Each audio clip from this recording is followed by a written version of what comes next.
Welcome to a presentation on blended learning in art. I'm just going to go through what we currently are doing in art and design at Denbigh High School. My name is Anna Barke and I'm head of art here. So how my presentation will go about is I'll first look at the class, Google Classroom layout, teaching, modelling, differentiation, wider reading, virtual trips, remote learning, AFL, assessment, homework and remote competition clubs. So first I started by looking at the layout and structure of my Google Classrooms and making it easier for pupils to access and understand the categories and where to find them. So in both Key Stage 4 and Key Stage 3, we have homework, wider reading, virtual tours, classwork and assessments. The only extra, we have an online portfolio set up for Key Stage 4, but it's laid out so it's easy and accessible and easy to read. How this works in Key Stage 3 and Key Stage 4 is we currently have a task PowerPoint that is both being used at Key Stage 3 and Key Stage 4. And with teaching in Key Stage 3, we do a lot of modelling and uploading those modelling videos to the PowerPoint, to the Google Classroom alongside the PowerPoint task. And that's for both. So as you can see, there's some videos here. And on the next slide, there's two example videos of using a Hue camera on how we use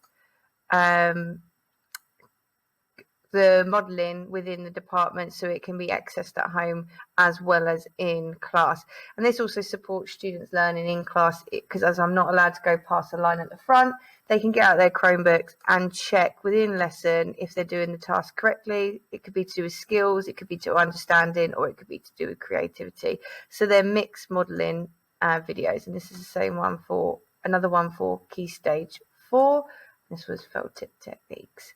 And they normally have part 1 and part 2 to them. The presentations that they work alongside, this is an example of a Year 10 one, and this is to do with remembrance. And they follow the task stage by stage and the PowerPoint when they're working. And it tells you exactly what task they need to do. And that will be listed on the Google Classroom feed as to which one they should be looking at which time. But to keep it all to one area, we always make sure that I always make sure that there's one PowerPoint, not multiple, so they don't get confused. Okay, so the next thing is differentiation. So how I'm doing this so people can access this at home and in class is that it's a traffic light system, red, amber, green. That's both at Key Stage 3 and Key Stage 4.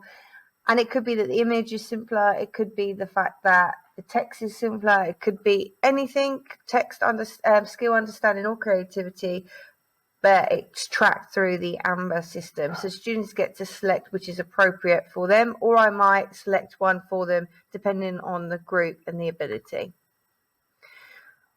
So wider reading in the department, we now have two ways we're doing that. At Key Stage 4, we set wider reading tasks, and it could be an article, it could be links to arts and culture Google, but it's always based on the lesson that we're doing, either for the next lesson or some reaffirming learning for after the lesson. And that looks like in the form of where they get given links to articles and then they have to fill out this question, for instance, on this artist, these 3 questions. And again, traffic light system, the harder would be the green, and to put in an image that they like the best. So it's their own investigations and they have to answer particular questions. So this would be a Key Stage 4 example. And if we go back, another example of how we do it at Key Stage 3 is my technician has made a reading booklet. So it's a little bit different to this one. Rather than having links, we have a reading booklet at Key Stage 3. And again, they answer questions based on the reading booklet in the form just like this. Okay, so that's wider reading. They can be set as homework. This is a way for me to mark at home as well as visual aid as well. So virtual trips, because we are not able to do virtual trips at the moment, we also looked at doing how we could do this, and Google Arts and Culture the best way. So I'm going to tell you that in the next part. Okay, as I said before, we are doing virtual trips in art and design at Denbigh High School, and how we are doing that is we look at arts and culture, the Google app that allows you to actually look around galleries. So an example of how we've done that in Key Stage 3 is I will send the link to them. So the following link looks like this. So I'll click on virtual tours. Okay, and this is an example of walking around the Van Gogh Museum, looking at different art pieces. So you can actually zoom in, look at these pieces of artwork, and then what I've asked them to do is answer questions. 3 questions. What was their favourite piece? And because we were studying line at the time, how the line is used within the piece, and some fantastic answers have been used. It just gives them an opportunity to make them aware that this is available to them and for more experiences within the department. So this is an example of how we would do that. At Key Stage 4, what we do is, for instance, Day of the Dead, it's more for research reasons, but it's the same process.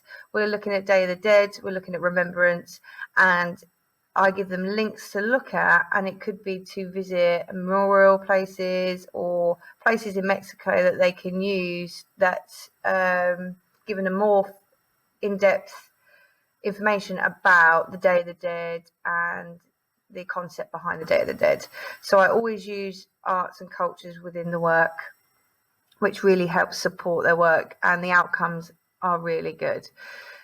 Then we go on to how work is assessed. There's different ways of doing that, but the first most important thing for Key Stage 4 is that they have a remote portfolio, not Key Stage 3, because I teach the whole of Key Stage 3, which is 250 pupils, and being able to get them to upload all their work all the time sometimes can be a bit challenging. So I've just made it so that Key Stage 4 have their own portfolio, and I'll show you an example of that now. So what happens is they're in charge of this portfolio, and this portfolio also supports the exam board that I'm with, just in case anything was to happen. There's sufficient evidence there to be used to provide for their grade. So I set up these booklets. They have some key information on there. You write your name on the first one. Key information, what equipment we recommend at home. That's more for parents. The assessment objectives. And then they put the title of their first project or second project, whatever it may be.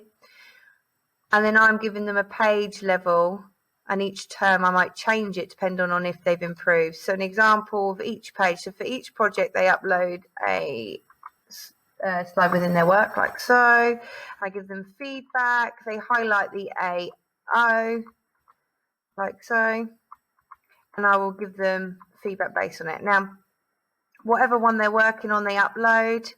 There should be a couple of projects on the portfolio, but right at the end, if I show you right at the end, I'm doing a moderating for that particular portfolio and giving them an overall grade, and that's looking at their assessment booklet, which they also have. So Key Stage 4 have an online portfolio, and Mr. Mia, the technician, when the pupils are in, he takes photos of their work that's updated, and if they've updated it, they minimize it and they enlarge the one that they've re-upload an image and enlarge that one that's for me to mark, so I can see the largest one is the most current one and I can mark it.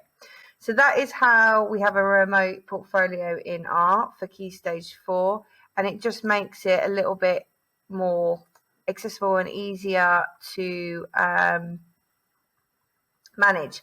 And they've all been set up with a area where they place all of their photos in that Sir takes, so they can access it and upload them themselves if they don't have access at home. But we have gone through and made sure that parents are aware this is what's required. I'm going to go through what we do in the art department for AFL and assessment now. So Key Stage 3, there's 2 ways we do this. One is informal assessment. There's a spot at the top of the classroom where the desk is but 2 meters apart, where they are presenting their work, and I verbally give them feedback and they green pen it in themselves. Or there might be generic green pen on with green pen answers on the board for that particular task, and I will tell them to pick, or for me to choose which one I think they should be writing on their work.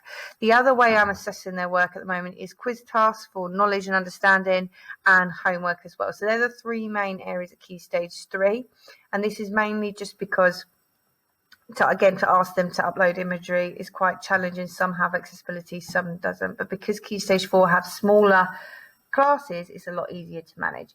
So for Key Stage 4, we have the online portfolio. That's my AFL regular check-in, marking, and how we're marking all of the Key Stage 4 work in the department. I'll give verbal feedback and online feedback on the portfolio. Now, Key Stage 3 assessment is in the form of a tracker that gets uploaded to the classroom, and the KPIs get ragged, and they have the generic KPIs that are also on the Google Classroom under assessments for them to read themselves. So the tracker is very simply, each class is screenshotted, and that particular term is uploaded onto the classroom. Then for Key Stage 4, I won't show you the link to that one because that's what it initially looks like. This one is a little bit different. So we have the online portfolio at Key Stage 4, and then alongside that we also have a assessment booklet as well. So this one is the remote portfolio, like I showed you before.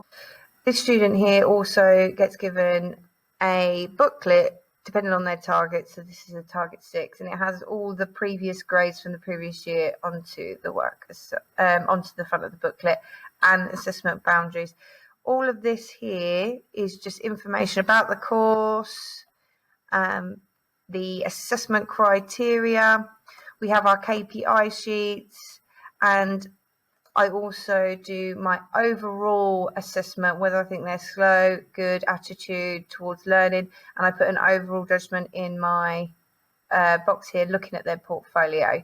So this is how we lay it out. There's examples of the level they should be working at, annotation layout, key information, how to analyse written work. So their assessment, but it's also a resource booklet as well, so it's a mixture. So they have this and they have this when they're working, and being able to track their work and identify that at home. So this is all online on Google Classroom for them. So homework comes in the form of, at Key Stage 4, the portfolio. So the feedback on the portfolio, and the tasks are set, either homework tasks, and I always link them into things that are happening also, like we're doing a memories task at the moment, but it's also a house competition, so that works well with remembrance.